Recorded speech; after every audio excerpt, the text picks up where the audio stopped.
Molxona. Jorj Orwell. 5-bob. Qish yaqinlashgan sari Molly ko'p tashvishlana boshladi. Deyarli har kuni ishga kech qolib borardi. Har safar uxlab qolganligini aytib, uzr so'rardi va butun tanasining zirqirab og'riyotgani haqida shikoyat qilardi. Lekin ishtahasi karmay edi. Turli bahonalar bilan ishdan erta ketardi. Farosatsizligi shundoqqina sezilib turgan yuzini ko'lmak suvga solib uzoq-uzoq tikilib qolardi. Hayvonlar orasida Mollyning qilmishlari haqida turli mishmishlar ham yurardi. Kunlardan bir kun ferma hovlisida dumini o'ynatib aylanib yurgan Mollyni somon kashiyotgan Clover imlab chaqirdi. "Molly", dedi u. "Mening sizga aytadigan jiddiy gapim bor.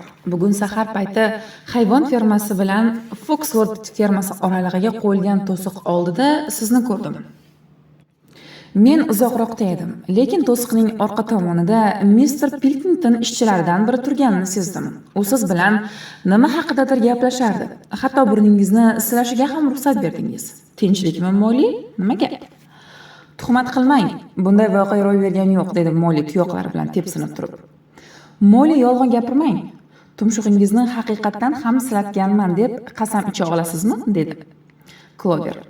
"Gapingiz to'g'ri emas", dedi Molly ko'zlarini yerga tikkan holda. U Cloverning ko'zlariga qaray olmasdi. Molly Cloverning oldida uzoq tura olmay yaylovga o'tlagani ketdi. Cloverning kallasida esa bu voqeani boshqalarga aytsammi yoki yo'qmi degan fikrlar g'ujg'on o'ynay boshladi.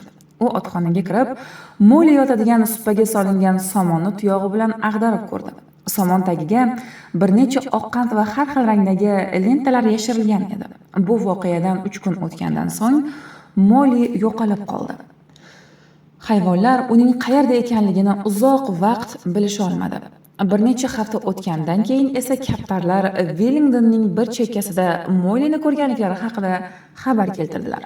U pivoxona yonida to'xtab turgan qizil va qora rangga bo'yalgan chiroyli aravaning shotirlari orasida turardi. Shaxmat nusxa matodan shim kiyib olgan va nihoyatda semirib qorinlari osilib ketgan.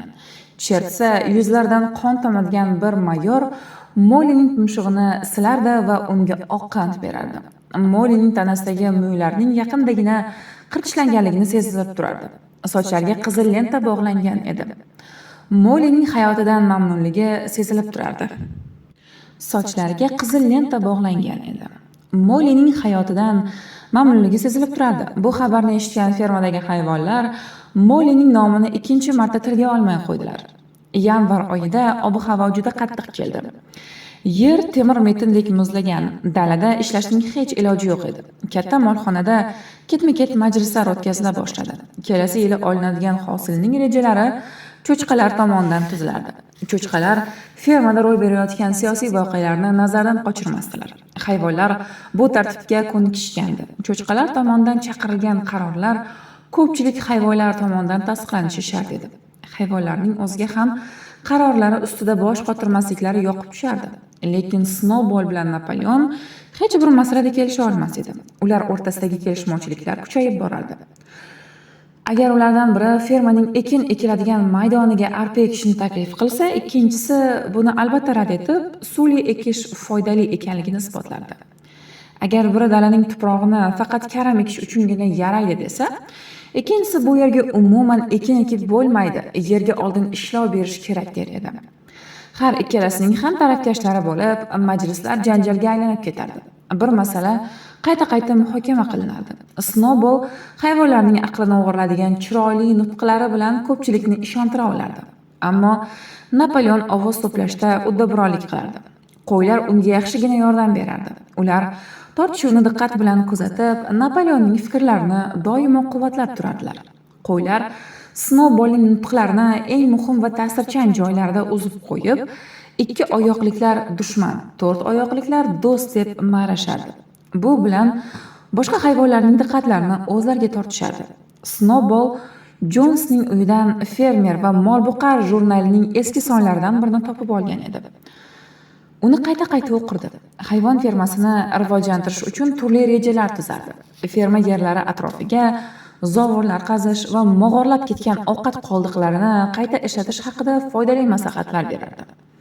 Hayvonlarning axlatini ferma hovlisida qoldirish qo'shimcha ish kuchini va mehnatni talab qilishini asoslardi. Hayvonlar axlatlarini dalalarga o'zlari tashlashlari haqida kompleks reja tuzdi va unga hayotga tatbiq qilishga urina boshladi. Snowball tomonidan taklif qilinayotgan takliflarni Napoleon tan olmasdi. Ularning o'rniga o'zining loyihalarini ham bermasdi. U haddan tashqari bosiq edi. Aftidan kimnidir yoki nimanidir kutayotganga o'xshardi. Ular orqasidagi shamol tegirmoni haqidagi tortishuv ayniqsa juda keskin bo'ldi.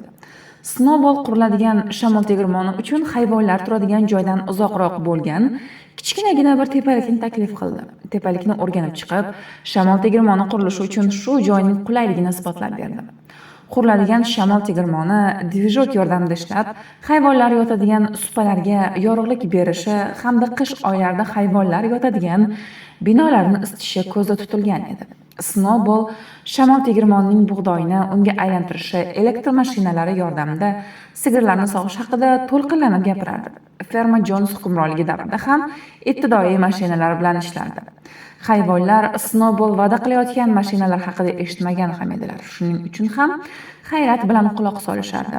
Yaylovda o'tlab yurib qilingan suhbatlar davomida Snowball hayvonlarni lol qoldirardi.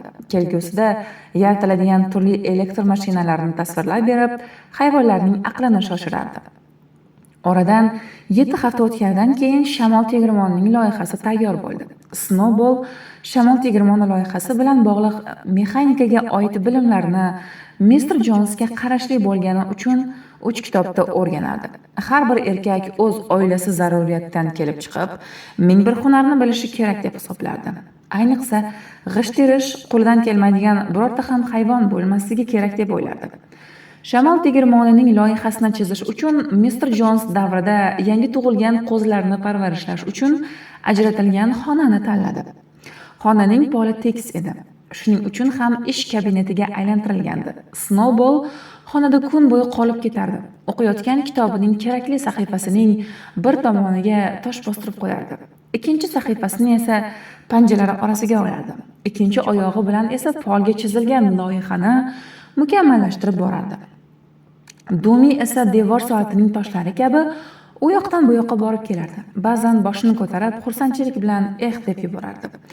Bora-bora shamol tegirmonining tishlari va parraklari loyihada mukammallashib borardi. Chigaliklar yechila borib, shamol tegirmonining loyihasi xona polining yarmidan ko'pini egallab oldi. Boshqa hayvonlar chizmalarga umuman tushunmas edi. Shunga qaramay chiziqlarga qiziqsinib obdan kelishardi. Bolalarni chayqab hayratlanishardi. Loyihaning tayyor bo'lishini esa intiqlik bilan kutardilar. Hech bo'lmaganda kuniga bir marta hayvonlar aqalli Snowballning chizma chizishini tomosha qilish uchun kelishardi. Hatto hech nimaga aqli yetmaydigan tovuqlar va o'rdaklar ham loyihalarga qiziqishardi. Hayvonlar bo'r bilan chizilgan chizmalarni bosib olmaslik uchun ehtiyotkorlik bilan qadam tashlashardi. Faqat Napoleon kelmasa xolos. Napoleonning shamol tegirmoni qurilishiga qarshi ekanligini hamma hayvonlar bilishardi. Uning o'zi buni oshkora aytgan edi. Shunga qaramasdan, kunlardan bir kuni kutilmaganda loyihani tekshirib ko'rish bahonasi bilan Snowball ishlayotgan xonaga kirib keldi. Atrofni sinchiklab qarab chiqdi. Loyihani ham yaqin kelib kuzatib chiqdi. So'ngra burnini bir necha marta tortib, ko'zlarining kiri bilan Snowballga ma'nodor nazar tashladi va birdaniga oyoqlarini ko'tarib, turib loyiha ustiga siyib yubordi. So'ngra lom-mim demasdan orqasiga qarab ketdi. Fermadagi hayvonlar allaqachon ikki guruhga ajralib ketgan edilar. Ular shamol tegirmoni loyihasi va uning qurilishi haqida baqirib-chaqirib janjallashardi. Snowball qurilishning og'irligini inkor qilmasdi. Toshlarni kesish, ulardan poydevor va devorlar ko'tarish oson ish emasligini tan olardi. Qurilish uchun yelkan, generator va kabellar kerakligini ta'kidlardi. Lekin ularni qayerdan sotib olishni aytmasdi. Hatto hayvonlar astoydil mehnat qilsalar, qurilishni bir yilda tugatish mumkinligini va buning uchun esa hayvonlar haftaning har 3 kunida hashar qilishi kerakligini ma'lum qiladi. Napoleon oziq-ovqatni ko'paytirish, ishlab chiqarishni kuchaytirish haqida qayg'urardi. Agar fermadagi hamma kuch shamol tegirmonini qurilishi uchun sarflanadigan bo'lsa, hayvonlar och qolishi muqarrarligini qayta-qayta ta'kidlardi. Snowball esa chiroyli nutqlari va chaqiriqlari hamda hayvonlar aqlini o'g'irlaydigan shiorlari bilan haftaning 3 kunida hashar yo'li bilan ishlashlariga rozi bo'lib, ovoz berishga undardi. Napoleon esa oxirlaringizni yem va terlarga to'liq bo'lishi va oziq-ovqatlaringizning serobgarchiligi uchun oyoqlaringizni ko'taring derdi. Xullas, hayvonlar ikki lagerga bo'lingandilar. Ular orasida faqat Benyamingina betaraf edi. Uning nazarida oziq-ovqatni ko'paytirish ham, shamol tegirmonini qurish ham fermadagi hayvonlar hayotini yaxshilashga yordam bermasdi. Shamol tegirmoni qurilsa ham, qurilmasa ham turmush bir tekisda davom etib, umr o'taverardi. Shamol tegirmoni qurilishi yaxshilikka olib bormaydi deb o'ylardi.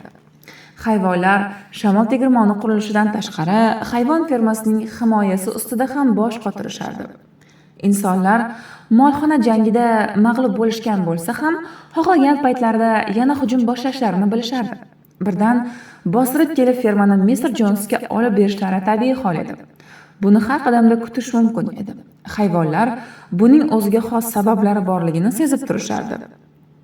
Insonlar ustidan g'alaba qozongan hayvonlar haqidagi xabarlar yer yuzi hayvonlari orasida tezlik bilan tarqala boshladi.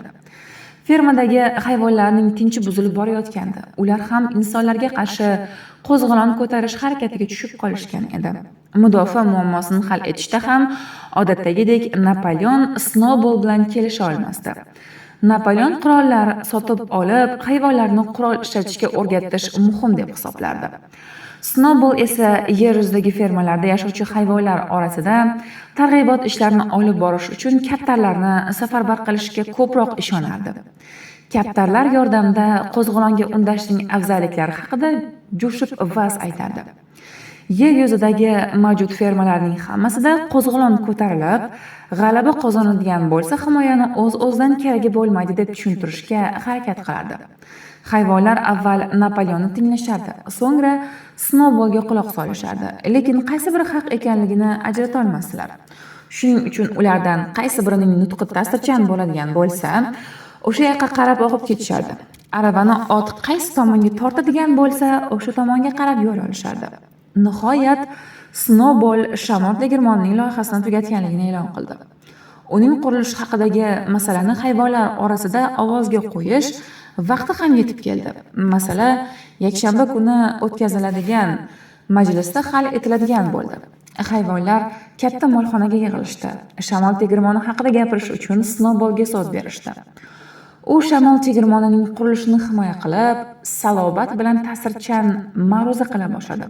Qo'ylar ma'rashib, uning so'zini tez-tez bo'lib turishardi. So'ngra Napoleon o'rnidan turib, shamol tegirmoni haqida Snowball aytgan gaplar safsata ekanligini tushuntira boshladi. So'ngra hayvonlarni ovoz bermasliklarini so'rab, darhol o'tirdi. U nihoyat qisqa gapirdi. O'zini bu masalaga beparvodek tutardi. Birdan Snowball sapchib oyoqqa turdi. Qo'ylar ma'ray boshlashdi. Snowball qo'ylarning tovushini bosib tushadigan baland ovozda gapira boshlariga undadi. O'z fikrlarini asoslay boshladi. Ovoz berishda teng ikki guruhga ajralib ketgan hayvonlar Snowballning maroqli va chiroyli ma'ruzasining ta'siriga berila boshladilar. Snowball hayvonlar fermasining kelajagi haqida kuyib yonib gapirardi. Hayvonlarning ko'zi o'ngida kelajakdagi farovon hayot manzaralari tiklanardi. Qo'l mehnatini hayvonlar yelkasidan ko'tarib yuboradigan, elektr quvvati bilan ishlaydigan mashinalar yaratilishi haqida va'da berardi. Faqat hozirda hayvonlar ko'rib turgan somon maydalovchi mashinalar emas, balki yer haydovchi traktorlar, hosil yig'uvchi kombaynlar, hashaklarni bosib mahkam bog'lovchi vadonlarni navlarga ajratuvchi texnikalarning yaratilishi haqida bashorat berdi.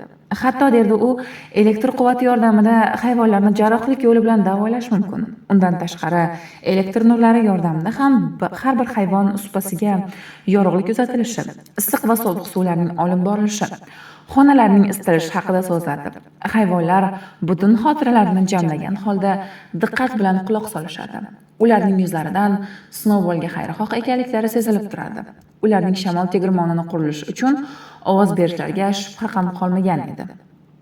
Kutilmaganda Napoleon sakrab o'rnidan turib ketdi. Ko'zlarini o'qraytirib, g'azab bilan Snowballga qaradi.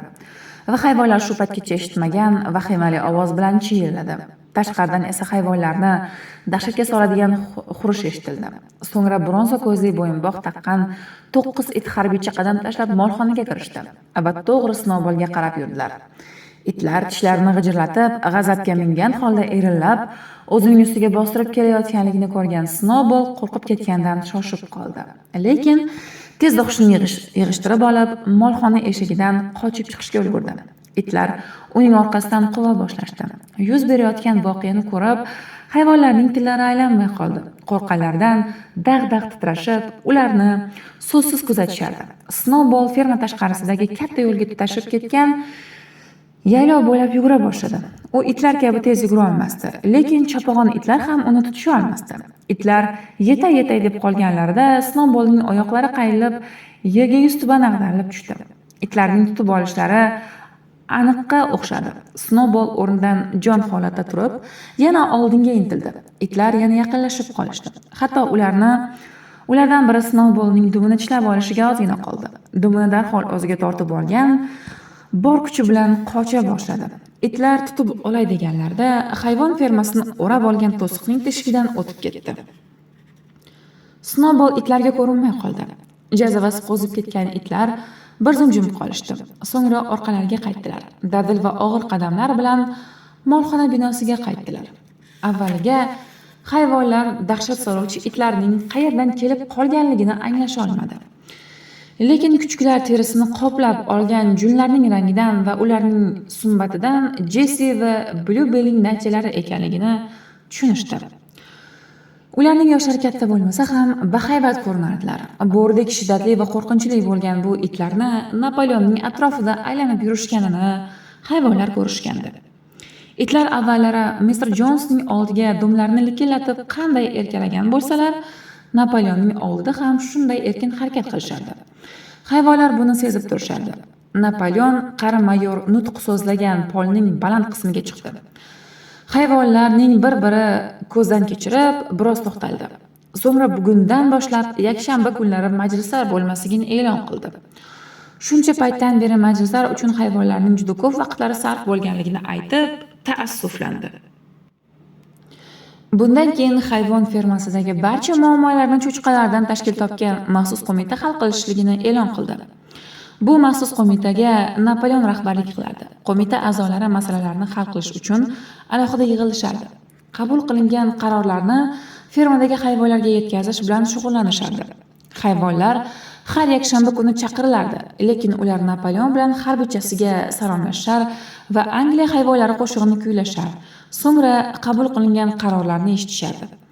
Snowballning fermadan haydalishi ular orasida norozilik tug'dirgan bo'lsa ham, buni tillarga chiqarishga hayiqishardi. Agar oldingi majlislarda bo'lganidek munozaralar bo'lib turganida e'tirozlarni bildirishga imkoniyat topishardi. Afsuski, hayvonlar endi u imkoniyatlarni yo'qotib bo'lgandilar. Bokser nihoyatda notinch edi. Boshini qimirlatib, sochlarini silkitib, quloqlarini dikkaytirib, fikrlarini bir joyga to'plashga va bo'lib o'tgan voqeani tushunishga harakat qilardi. Lekin Snowballning haydalishiga aytarli sabab topa olmasdi. Majlis voqealarini xayolida qayta tiklardi.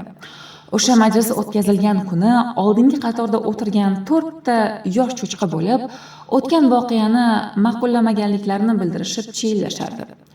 Ular birdaniga baravariga o'rinlaridan turishib, bir-birlariga so'z bermay, baravariga gapira boshlashdi. Shunda Napoleonning atrofini o'rab o'tirgan itlar xavf solib irillashdi. Cho'chqalar darhol jim bo'lib, joylariga o'tirishdi. Qo'ylar, 4 oyoqliklar do'st, 2 oyoqliklar dushman deb ma'ray boshlashdi. Chorak soat davom etgan muhokama shu tarzda yakunlandi. Snowball haydalgandan keyingi yakshanba Squealer cho'chqalar qo'mitasi qabul qilgan qarorlar bilan hayvonlarni tanishtirdi. O'rtoqlar deb so'z boshladi Squealer. O'rtoq Napoleon mashaqqatli va og'ir vazifani bajarishni o'z ustiga olyapti. Bu bilan fermaning iqtisodini mustahkamlash, qo'zg'olon g'alabasi bergan ozodlikni qo'limizda saqlab qolish uchun o'zini fido qilmoqda. Men sizlarni ishontirib aytamanki, Napoleon yelkasiga olayotgan bu mas'uliyat talab qiluvchi ish, haqiqatdan ham qurbonlik talab qiladigan mehnatdir. O'rtoqlar, rahbarlikni rohat va farog'at deb o'ylamang. Aksincha, hayvon fermasini boshqarish uchun chuqur bilim, shijoat va mas'uliyat kerak bo'ladi. Hayvonlarning teng huquqliligini Napoleonchalik tushunadigan va uni himoya qiladigan hayvon oramizda topilmaydi. Haqiqatda sizlarning mustaqil fikrlashlaringizni ko'rib, o'rtoq Napoleon nihoyatda xursand bo'ldi. Lekin o'rtoqlar, Afsuski, ba'zan chalkashliklar orasida o'ralashib qolganligingizni bilmay qolasiz. O'zingizni taningizga yaxshilab o'ylab ko'ring. Shoshma-shosharlik bilan chiqarilgan noto'g'ri xulosalar bizni xarob etishi mumkin. Jiddiy o'ylab ko'rganimizdan keyingina bir fikrni aytishga o'rganishimiz kerak.